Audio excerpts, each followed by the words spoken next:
Hello, and welcome to What's Your Story? I'm your host, Sherita Williams, and today we have a special guest with us, Dr. John Williams. Dr. Williams is a martial artist. He's a philanthropist. He's an educator. He's an actor, and he's a founder of several nonprofits. Please help me welcome Dr. John Williams. John, welcome. Thank you. Thank you for having me. Glad to be here. John, tell our viewers a little bit about yourself. Well, I'm the 14th child of Mac and Arilee Williams out of Blytheville, Arkansas, the baby of the family. And bless their soul, bless their hearts. I just thank God for being here. I took my past. I created a program which took my past and turned it into something good. And that's where Come On In comes from. Our scripture base is always Isaiah 55 and 1, where it said, "If you're thirsty, come. If you need shelter, come." And that's what we do. We say, "Come on in," where the door is always open. Well, John, tell us, how did that name come about? How did Come On In, the name of your organization, come about? Well, it's what happened is I do a lot with working with youth and the less fortunate, because that's about how I came up. Things could have been better, but God leads us down a path, and we never know why He leads us down the way that He does. And I say that God chose that name because Come On In represents all the unwanted, all those people that didn't have a chance to achieve or was told they couldn't do something or can't do something. And Come On In tell you to come on in. We'll make sure that you can do what others say that you cannot do. And that's what we are all about. So with the Come On In, I know I did a little bit of research on your background, and I was reading in your bio where you talked about being illiterate. And as a Black man, and you're illiterate, how does that make you feel? Or how does some Black men, and I know you can't speak for all Black people, but how does that make you feel being in a case where you're not educated? That's a very good question. And I'm glad you asked me that, because I get asked that a lot of what is it about being illiterate? Well, what it was to me is when you're doing the best that you can do. And sometimes we as parents got to understand our child might be doing the best that they could do. They could just have a disorder, like a reading. I say disorder, but a reading cap thing was for me. And no matter how much I tried, no matter how much I tried to study, I just couldn't focus. I couldn't get it. I could not get it. And it was hard for me. And I'm going to speak truth today. Like I always do when I talk, I tell people, listen, it's frustrating because one, you're already Black, and the world said that's a mark against you. Then you can't read, and that's another mark against you.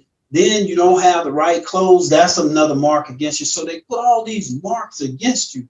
But let me tell you this, what I would do is I've developed a system. I developed a system that like bluffing it. I could take the first couple of words or pick out words, and you hand me something to read, I'll pick out the words that I know in the beginning, middle, and somewhere towards the end.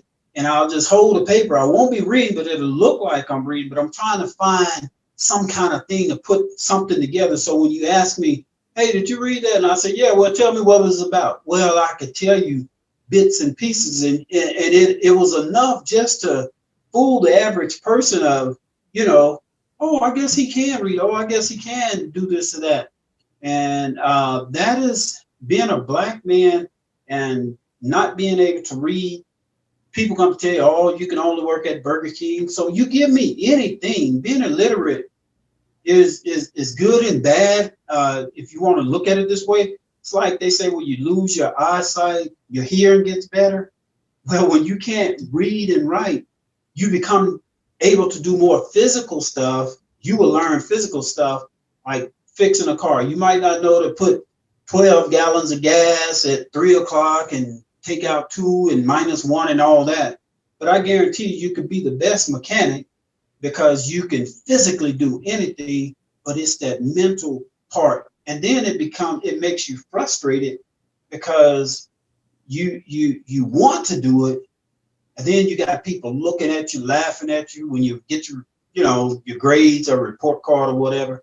And that was my biggest thing is being next to people. So I just learned to be a comedian. I mean, if I got an F, I just made fun of it. But down on the inside, it was killing me. And that's So John, what was the pivotal point? What was the turning point? I know. So how old were you when you realized, hey, I'm illiterate, I can't read? And what was the pivotal part, the turning point that made you turn it all around? Well, when I knew I couldn't read, I was probably at around junior high. But what turned it all around was I joined the military. They said, well, if you couldn't read, how you joined the military?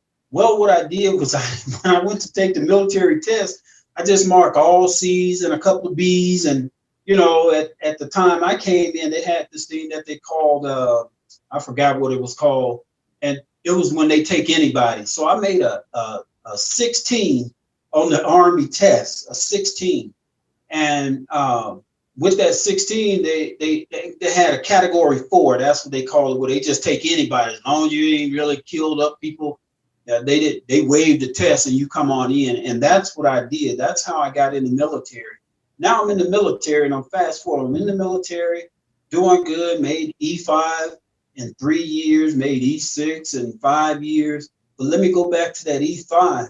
Well, when you get in the military, you make E5.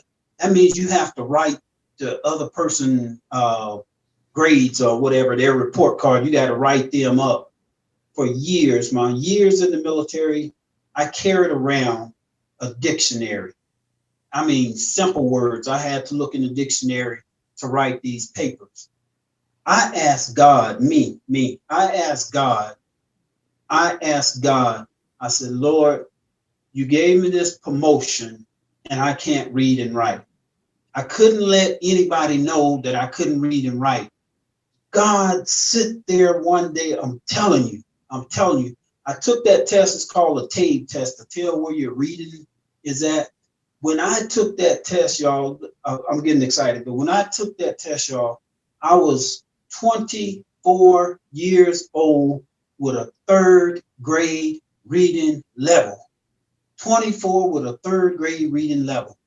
I said, Lord, you said, because I was newly, I had just got saved and didn't know much about God, but they told me to have faith, and I was reading everything I could about faith, and faith was supposed to move mountains and all that.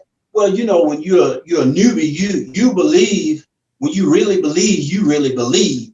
And I believe that God was supposed to do it because I was doing everything right. And I sit down and I said, Lord, you said for me to ask, and I'm asking you. I can't read. I need to learn how to read. And they were saying, well, talk to God like you talk to your normal brothers and sisters. And I was in the bathroom talking to God like he was sitting next to me. It just, this calmness came over me. And when I went to go and retake the TABE test, after I prayed and after I cried, I really fasted and prayed to God. When I did that, 2 weeks later, I had to take that test again. Remember now, it was 3rd grade, almost 4th grade level. 2 weeks. God allowed me to go retake that test that I had to take. The lady looked at me and she said, we really ain't never had a jump this high in our history of doing this testing. My thing came back 13.5. That means I was on a college level reading. You can't tell me if God said he gonna move a mountain, that illiteracy can't read stuff was my mountain. See, that was my mountain, and he took me from a 3.5 grade level to a 13.1. It was a 13.1. I was on a college level reading. Once he gave me that reading, oh gosh, it's just like the world came off of my shoulders, because now I can read, I can understand. And then I started picking up dictionary. If it was somebody said a word that I didn't know the meaning, I would pick up the dictionary and find the meaning, and it became fun to me. It became fun to me. I spent 3 years in the 7th grade, 3 years in the 7th grade, got laughed at. So I had to make a joke out of that. I would tell people, oh man, I went to school with you and your brother and your sister. Yeah, and your young siblings, but on the inside, on the inside. So now I go around telling people the same story and laugh about it. So I hope that it touched someone, that they will be able to come out and say, you know what, I need to do something, because I can't read, I can't write, I can't do this. But I'm here So to tell John, you. tell us now, where are you now? Tell us where you are now. Woo! I'm here to tell you today, you're looking at and I want to lead into this like this, because I do have a book coming out. It's called From Dummy to Doctor. And the reason it's called Dummy to Doctor, because I was a dummy back then. But I'm here to tell you, next month on the 12th of February, I graduate with my 4th doctorate degree. And I am one of the blessed Black men. So don't throw anybody away. Come on in. That's what we say. We say, come on in. Don't throw anybody away. I will be graduating with a doctorate in humanitarian, as well as Christian counseling and communications. I already have a doctorate in youth work, as well as a master's in youth work, and I have a doctorate in divinity. So everything I have and do is from God, because the devil don't give you nothing good. And that's true, John. I know here at WYTV7.org, our mission statement is to educate, empower, and encourage. So we understand what it means to give back, to educate people, because that's part of our mission. We're going to take a short break, and we'll be back in just a few minutes. But if you would like to be a guest on the show, please reach out to me, Sherita Williams 154 at gmail.com, or you can go to our website, WYTV7.org. And if you're enjoying these great stories, please donate to WYTV7.org. We'll be back in just a minute. Swing Into Their Dreams Foundation presents the Golf Tournament of the Year, raising scholarships for aspiring National Golf Club in Milton, Georgia. The inaugural HBCU Swing Into Their Dreams Charity Golf Tournament. Registration and gourmet continental breakfast begins at 8 a.m. and shotgun at 10 a.m. Award reception follows. Come enjoy a day of jazz, mimosa, cigars, cash bar, silent auction, and more. For more information, contact 770-686-7148. Don't miss it.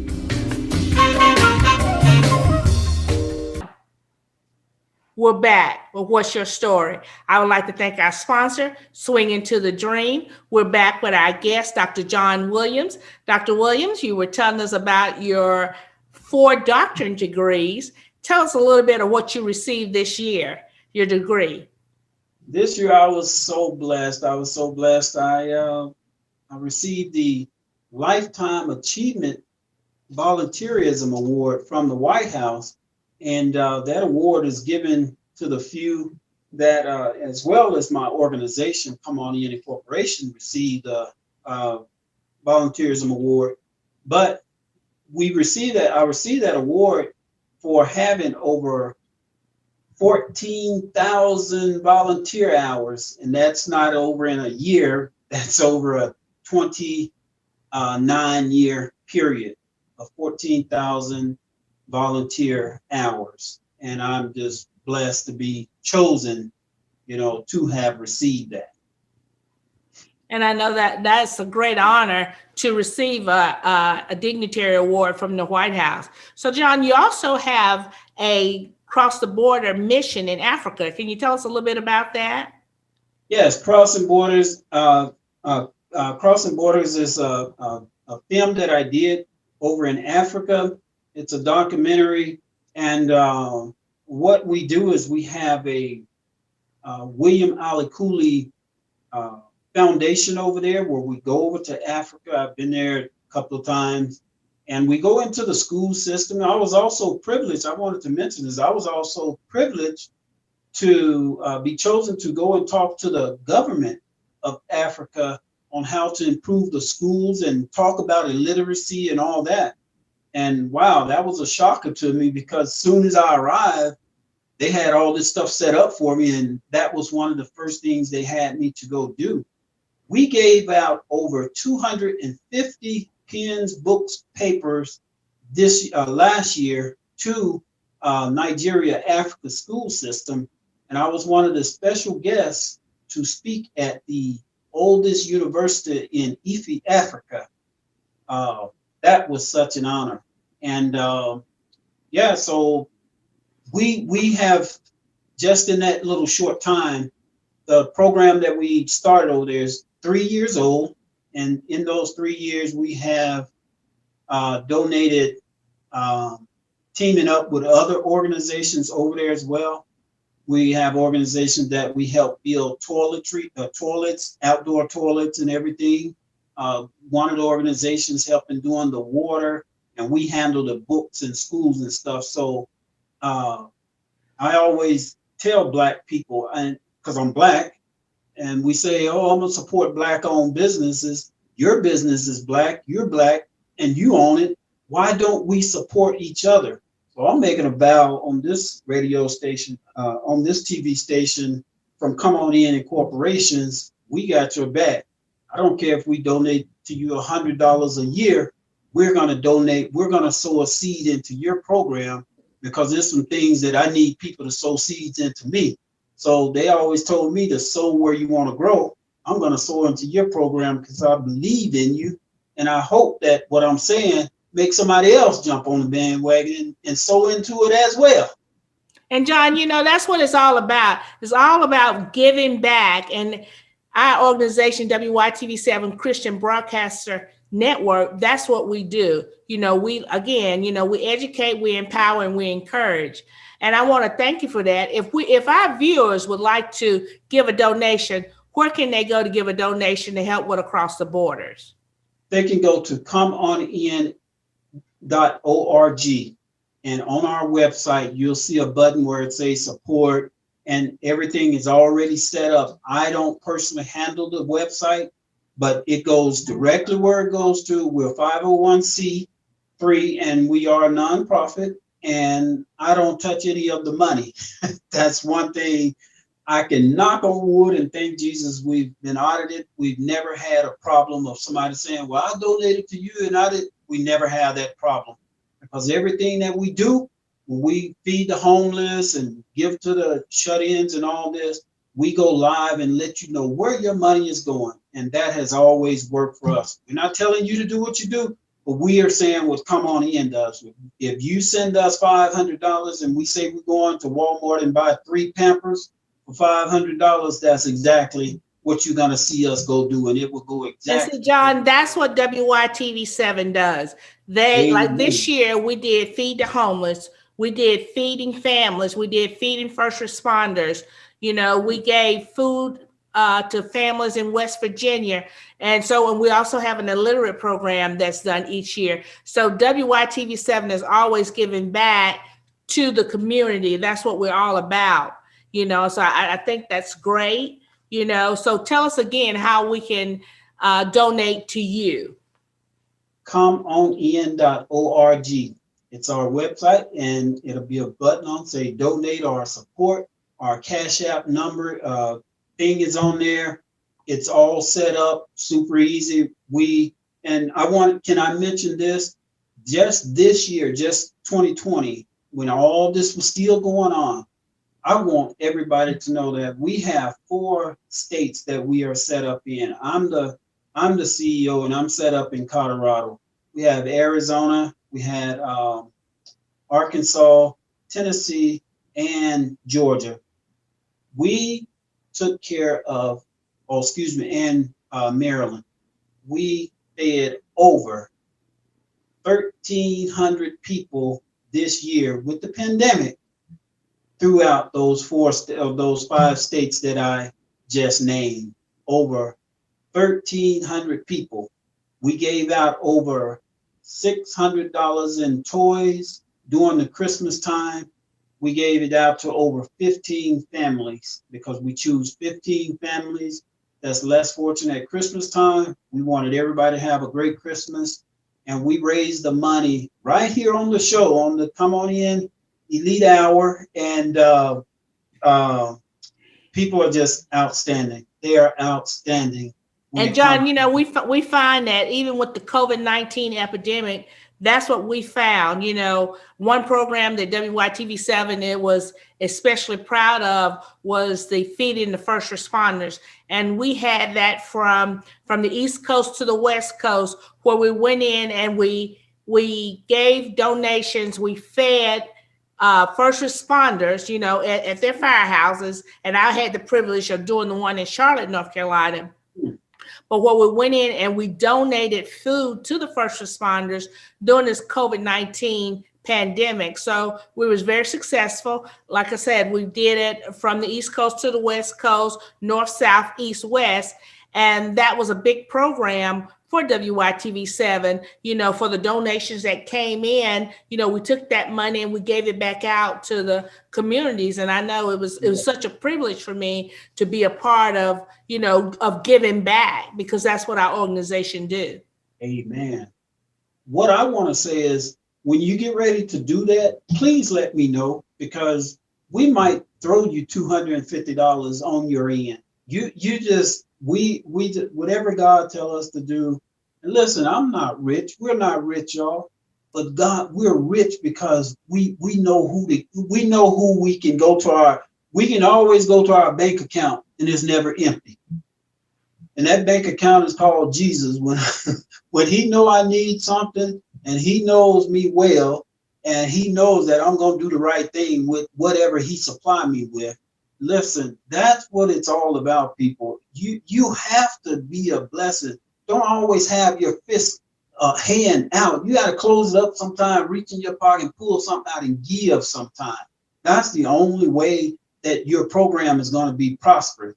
And I'm telling you, WYTV, whenever you guys get ready to do something, let me know. Just give me a little heads up, and I guarantee you, Come On In will have your back. We don't need a certificate. We don't need, hey, they did. We don't need none of that. We want to be a part to help you. And you know what, John, and that's what it's all about. You know, the program, the program of Feeding First Responders, you know, is still going on in every city. And, you know, we like to collaborate with you, and we do this through our gift card program, and that's how we're able to go out and fund these different things that we do. You know, people donate and we give gift cards out. So, you know, we would love to collaborate with you and your organization. We'd be glad. We'll continue that on this year. Would be more than happy to.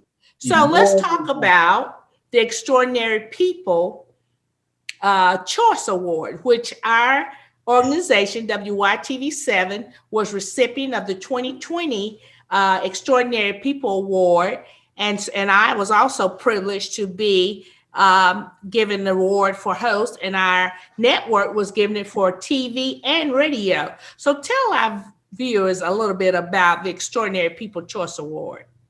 Oh, I get goosebumps talking about the Extraordinary People Award. Dr. Laverne Ali Cooley and Mr. Dwayne Coley. Dwayne Coley is actually the CEO of Extraordinary People Award, and Dr. Laverne is the assistant. Her son, Dr. Tillman, Micaiah Tillman, is also part of the program. I'm the director of awards, and what we do is, if somebody submits your name, I think Miss Tangi Roseborough probably submitted you guys' name, and we don't just take it because you said, oh, get John, he's good.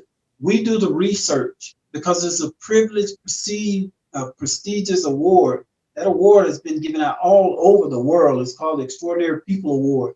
And let me tell you this, with that award, it has changed so many lives. It has opened so many doors. When your company received that award and you put that on your website, and then you go and look and see all the other people that's all over the world that has received that award. Oh, it's such a privilege. I was privileged to be Person of the Year 2021 Person of the Year. I just received that in January. Guess this is January. Well, the beginning of January for the Extraordinary People Award. We have traveled around the world. We did the Extraordinary Awards over in Africa, Dubai. We have been Germany, Poland, not Poland, but just a few other places overseas. That's why it's an international award. And for you to receive that, it wasn't a fluke. It's because God chose you.